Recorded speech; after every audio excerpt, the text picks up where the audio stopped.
আসসালামু আলাইকুম। সুপ্রিয় শিক্ষার্থী বন্ধুরা, কেমন আছেন? আশা করি সবাই ভালো আছেন।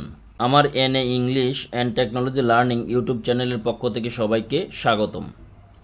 আজকে যে টপিক নিয়ে আলোচনা করব সেটি হচ্ছে কম্পিউটার হার্ডওয়্যার সফটওয়্যার পরিচিতি, কার্যাবলী, ব্যবহার ও অনুশীলন। তাহলে আসেন প্রথমে জেনে নিই কম্পিউটার কী। সাধারণভাবে বলা যায় কম্পিউটার একটি গণনাকারী যন্ত্র, অর্থাৎ আমাদের অতি চেনা ক্যালকুলেটরের বৃহৎ সংস্করণ। কম্পিউটার একটি জটিল প্রযুক্তির সমন্বয়ে গঠিত, অথচ মানুষের দেওয়া নির্দেশ ছাড়া চলতে পারে না। এইবার আমরা দেখব কম্পিউটার কিভাবে কাজ করে। তাহলে লক্ষ্য করেন কম্পিউটার যেভাবে কাজ করে, এক নম্বর হচ্ছে উপাত্ত বা ডেটা গ্রহণ, এরপরে দেখেন সেটা যায় প্রসেসিং বা বিশ্লেষণে, এরপরে আছে তথ্য প্রদান, এরপরে দেখেন এখানে আছে কি সংরক্ষণ, এরপরে আছে কি দ্বিতীয় প্রক্রিয়া আছে প্রক্রিয়াকরণ ইউনিট, মেমোরি ইউনিট, আউটপুট এবং আপনার ইনপুট ইনপুট প্রক্রিয়াকরণ ইউনিট, মেমোরি ইউনিট, আউটপুট। তাহলে দেখেন চিত্র 1 এবং চিত্র 2 এর মাধ্যমে কম্পিউটার এই সিস্টেমে কাজগুলো সম্পাদন করে থাকে। এবার আমরা যে বিষয়টি জানব, কম্পিউটার সিস্টেম, হার্ডওয়্যার ও সফটওয়্যার। বলা হয়ে থাকে হার্ডওয়্যার কম্পিউটারের দেহ এবং সফটওয়্যার হচ্ছে কম্পিউটারের প্রাণ। কম্পিউটার চালানোর অপরিহার্য বিভিন্ন সফটওয়্যার ও হার্ডওয়্যার ব্যবহার সম্পর্কে ধারণা এখানে দেওয়া হলো। দেখেন সফটওয়্যার, কম্পিউটার পরিচালিত হয় ইলেকট্রনিক সংকেতের মাধ্যমে প্রেরিত নির্দেশ অনুসারে। নির্দেশ প্রেরণের জন্য কম্পিউটার বিজ্ঞানীরা তৈরি করেছেন কম্পিউটার ভাষা। এই ভাষা ব্যবহার করে সমস্যা সমাধানের জন্য যে নির্দেশমালা কম্পিউটারকে দেওয়া হয় তাকে বলে সফটওয়্যার বা প্রোগ্রাম বা অ্যাপ্লিকেশন। যেমন লিনাক্স, উইন্ডোজ দুটি অপারেটিং সিস্টেম সফটওয়্যার। বিভিন্ন অ্যাপ্লিকেশন সফটওয়্যারের মধ্যে আছে হিসাব রক্ষণের software, spreadsheet, Microsoft Excel, graphics program যেমন ফটোশপ, ইন্টারনেট ব্রাউজার, ইমেল ইত্যাদি। এখানে দেখেন ছবিটাও দেখানো হয়েছে বিভিন্ন সফটওয়্যারের। এবার যে বিষয়টা আমরা দেখব সেটি হচ্ছে হার্ডওয়্যার। কম্পিউটারের যেসব উপকরণসমূহ দেখা বা ধরা যায় সেই সব যন্ত্রাংশকেই হার্ডওয়্যার বলে। কম্পিউটারের প্রধান হার্ডওয়্যারের মধ্যে উল্লেখযোগ্য হলো system unit, CPU, monitor, keyboard, mouse, printer, scanner, speaker ইত্যাদি। এসব হার্ডওয়্যার সম্পর্কে সংক্ষিপ্ত পরিচয় দেওয়া হলো। এখানে লক্ষ্য করেন সিস্টেম ইউনিট। সিস্টেম ইউনিট বাক্সের মতো দেখতে, যার মধ্যে থাকে মাদারবোর্ড, সিপিইউ কম্পিউটারের মস্তিষ্ক হিসেবে কাজ করে। এছাড়া বিভিন্ন মেমোরি ডিভাইস, বিভিন্ন ধরনের কার্ড যেমন ডিজিএ, ওজিপি, সাউন্ড, নেটওয়ার্ক এবং পাওয়ার সাপ্লাই ইউনিট ইত্যাদি। এখানে ছবিতে লক্ষ্য করেন power supply unit, DVD ROM, motherboard, speaker, monitor, keyboard, mouse, reader in the internet, এরপরে hard disk, VGA card, sound system, RAM. অর্থাৎ এখানে চিত্রের মাধ্যমে দেখানো হয়েছে বিভিন্ন ধরনের কম্পিউটারের যন্ত্রাংশ। দেখেন সিস্টেম ইউনিটে প্রধানত লক্ষণীয় বিষয়তে এতে থাকে power button. Power button on করে কম্পিউটারে ওপেন করতে হয়। এতে থাকে সিডি, ডিভিডি, রম। কোনো সিডি বা ডিভিডি চালাতে হলে সিডি, ভিডিও, রমের বাটনে ক্লিক করলে একটি ট্রে ওপেন হবে। সেখানে সিডি, ডিভিডি ঢুকিয়ে আবার বাটনে ক্লিক করলে ট্রে বন্ধ হয়ে যাবে এবং স্বয়ংক্রিয়ভাবে তা চালু বা ওপেন হবে। এখানে লক্ষ্য করেন কিবোর্ড। কিবোর্ড ব্যবহার করে কোনো ডকুমেন্ট টাইপ করা যায়। এছাড়া বিভিন্ন নির্দেশ দেওয়ার ক্ষেত্রে এটি ব্যবহৃত হয়। বাংলা টাইপ করার জন্য বাংলা অক্ষর সম্বলিত কিবোর্ড এবং অব্র নামক বিনামূল্যের একটি সফটওয়্যার ব্যবহার করা যেতে পারে। কিবোর্ডের বিশেষ কয়েকটি কি আমাদের বেশি ব্যবহার করতে হয়, এগুলো হলো লক্ষ্য করেন। প্রথমে দেখেন ট্যাব, উপরে অর্থাৎ বড় তীর চিহ্নের মতো যেটা দেখতে সেটা হচ্ছে ট্যাব। এরপরে আছে দেখেন ক্যাপস লক, এরপরে দেখেন স্পেস বার, বড় সবচেয়ে যে কিবোর্ডের মধ্যে বাটনটি সেটি হচ্ছে স্পেস বার।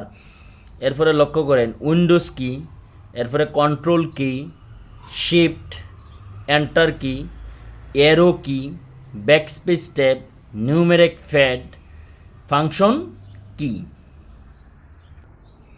এখন আমরা দেখব মাউস কি। কম্পিউটারের বিভিন্ন কাজ করা বা নির্দেশ দেওয়ার জন্য মাউস ব্যবহার করা হয়। মাউসে সাধারণত দুটি বাটন থাকে, বাম বাটন এবং ডান বাটন। এছাড়া কোনো কোনো মাউসে স্ক্রল বাটনও থাকে। ল্যাপটপের সাথে একটি মাউস প্যাড যুক্ত করাই থাকে, তবে কাজের সুবিধার্থে ল্যাপটপের সাথে আলাদা মাউস ব্যবহার করা যেতে পারে। আপনারা ছবিতে লক্ষ্য করেন মাউসের একটি ছবি দেওয়া হয়েছে, রাইট বাটন, লেফট বাটন এবং রিলিজ বাটন এবং স্ক্রল বাটন। এরপর দেখেন মনিটর, অর্থাৎ যেটার মধ্যে আমরা টিভির মতো দেখতে পাই সেটাই হচ্ছে মনিটর। টিভির মতো দেখতে যে যন্ত্রাংশ কম্পিউটারের যাবতীয় কাজকে ব্যবহারকারীর নিকট দৃশ্যমান করে থাকে তাকে বলে মনিটর। ডেস্কটপ কম্পিউটারের মনিটরে একটি পাওয়ার কাজকে ব্যবহারকারীর নিকট দৃশ্যমান করে থাকে। এখানে লক্ষ্য করেন একটি সফটওয়্যার বাটন এবং মেনু বাটন থাকে। ল্যাপটপের মনিটর বা ডিসপ্লে ল্যাপটপের সাথে ঢাকনার মতো একত্রে থাকে। এরপরে লক্ষ্য করেন আমরা দেখব মডেম। টেলিফোন লাইন, কেবল বা ওয়্যারলেস দ্বারা ইন্টারনেটের সাথে সংযোগ করে তথ্য আদান প্রদানের জন্য যে ডিভাইসটি ব্যবহার করা হয় তা হলো মডেম। বর্তমান সহজে বহনযোগ্য, ব্যবহারযোগ্য ইউএসবি মডেম এবং ডনগল বাজারে পাওয়া যায়। এই ইউএসবি মডেম বা ডনগল দিয়ে বিভিন্ন মোবাইল অপারেটর কোম্পানির ইন্টারনেট সংযোগ নেওয়া যায়। ডান পাশে আপনারা দেখতে পাচ্ছেন একটি মডেমের ছবি দেওয়া আছে। এরপরে দেখেন রাউটার। আমরা আমাদের বাসাবাড়িতে প্রায় সময় আমরা ওয়াইফাই ব্যবহার করে থাকি, সেখানে একটা রাউটার থাকে। দেখেন রাউটার একটি কম্পিউটার নেটওয়ার্কিং ডিভাইস যা বিভিন্ন নেটওয়ার্কের মধ্য দিয়ে ডাটা প্যাকেট তার গন্তব্যে কোন পথে যাবে তা নির্ধারণ করে। এই প্রক্রিয়াটিকেই বলা হয় রাউটার। এক নেটওয়ার্কে অন্য নেটওয়ার্কের সাথে সংযুক্ত করা এবং ডাটা প্যাকেট নেটওয়ার্ক থেকে অন্য নেটওয়ার্কে রাউটার কাজে ব্যবহৃত ডিভাইসকে বলা হয় রাউটার। রাউটার ব্রডকাস্ট ডোমেনকে সীমিত করে ব্রডকাস্ট ফিল্টার করতে পারে, ভিন্ন আর্কিটেকচার বা মিডিয়া বা নেটওয়ার্কে যুক্ত করতে পারে, যেরকম ল্যান ওয়ান উভয় পরিবেশেই ব্যবহার করা যায়। রাউটার আমাদের দৈনন্দিন জীবনের খুবই গুরুত্বপূর্ণ একটি অংশ। অফিস, বাসা কিংবা প্রতিষ্ঠানে ইন্টারনেটের ব্রডব্যান্ড কানেকশন দিয়ে রাউটারের সাহায্যে computer, laptop, smartphone, smart TV, notepad ইত্যাদি ওয়াইফাই সুবিধা সম্বলিত ডিভাইসে ইন্টারনেট অ্যাক্সেস করা যায়। রাউটারের কভারেজ এরিয়ার মধ্যে এই সকল ডিভাইসে ইন্টারনেট সংযোগ পাওয়া সম্ভব, তবে রাউটার ব্যবহার নির্দিষ্ট ব্যবহারকারীদের সীমিত রাখতে সিকিউরিটি কি দিয়ে রাখা ভালো। আপনারা ডান পাশে রাউটারের ছবিটাও দেখতে পাচ্ছেন।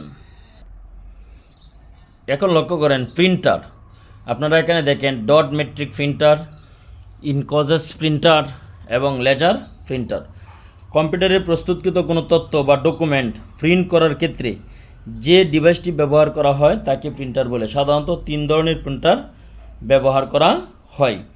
এরপরে দেখেন ইউএসবি বা পোর্টেবল ডিভাইস। এটাকে অনেকেই ফ্যান ড্রাইভ বলে থাকেন।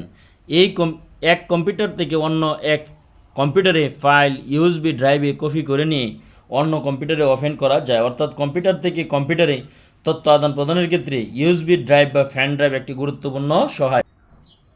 এবার আমরা কথা বলবো স্ক্যানার নিয়ে। ডান পাশের ছবিতে দেখেন স্ক্যানার। হাতে থাকা কোনো ছবি বা ডকুমেন্টকে কম্পিউটারে ডিজিটাল ফরম্যাটে সংরক্ষণ করার জন্য স্ক্যানার ব্যবহৃত হয়। এই ডিভাইসটি বিভিন্ন ডকুমেন্টের প্রিন্ট বা হার্ড কপির ছবি তুলে সেটিকে ইমেজ বা ফাইল হিসেবে সংরক্ষণ করে থাকে। দেখবেন এই স্ক্যানার কম্পিউটারের দোকানে আছে এবং আমরা যে ছবি তুলি সেই ছবির দোকানে আছে, ছবি থেকে যখন ছবি তুলি সেটাই স্ক্যানারের মাধ্যমেই করা হয়। স্পিকার, যেসব কন্টেন্ট বা সাউন্ড আছে তা শোনার জন্য স্পিকার প্রয়োজন। ভিডিও ক্লিপ, অডিও ক্লিপ, যেমন শিক্ষার্থীদের ইংলিশ উচ্চারণ শেখানো, ডায়লগ, বিভিন্ন সাউন্ডযুক্ত অ্যানিমেটেড ক্লিপ, সঙ্গীত প্রভৃতি শোনানোর জন্য স্পিকার ব্যবহার করা হয়। প্রায় সকল ল্যাপটপের সাথে স্পিকার বিল্ট ইন অর্থাৎ সেট করাই থাকে। ডেস্কটপ কম্পিউটারের ক্ষেত্রে এটি আলাদা কিনতে হয়। এরপরে লক্ষ্য করেন ইউপিএস। ইউপিএসটা কি? নিরবচ্ছিন্নভাবে কম্পিউটারে বিদ্যুৎ প্রবাহ সরবরাহ করার জন্য ইউপিএস ব্যবহার করা হয়। অনেক সময় কম্পিউটারে কাজ করতে থাকা অবস্থায় বিদ্যুৎ চলে যেতে পারে। ইউপিএস সংযুক্ত না থাকলে হঠাৎ করে কম্পিউটার বন্ধ হয়ে ফলে চলতি ফাইলটি মুছে যেতে পারে। এতে অনেক বিভ্রান্তিতে পড়তে হয়।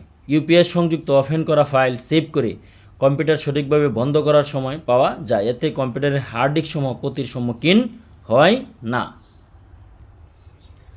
এখানে লক্ষ্য করেন ডান পাশে একটি ছবি দেওয়া আছে, সেটা হচ্ছে ক্যামেরা। এই ক্যামেরার নাম হচ্ছে ওয়েব ক্যামেরা। এই ওয়েব ক্যামেরা দিয়ে সরাসরি কম্পিউটারে ভিডিও বা ছবি ধারণ করা যায়। ধরুন ইন্টারনেটে কারোর সাথে চ্যাট করেছেন বা কথা বলেছেন, এক্ষেত্রে ওয়েব ক্যামেরা থাকলে সরাসরি পরস্পরের ভিডিও চিত্র দেখতে পারেন। বর্তমান বাজারে প্রাপ্ত প্রায় সকল ল্যাপটপের সাথে ওয়েব ক্যামেরা সংযুক্ত থাকে।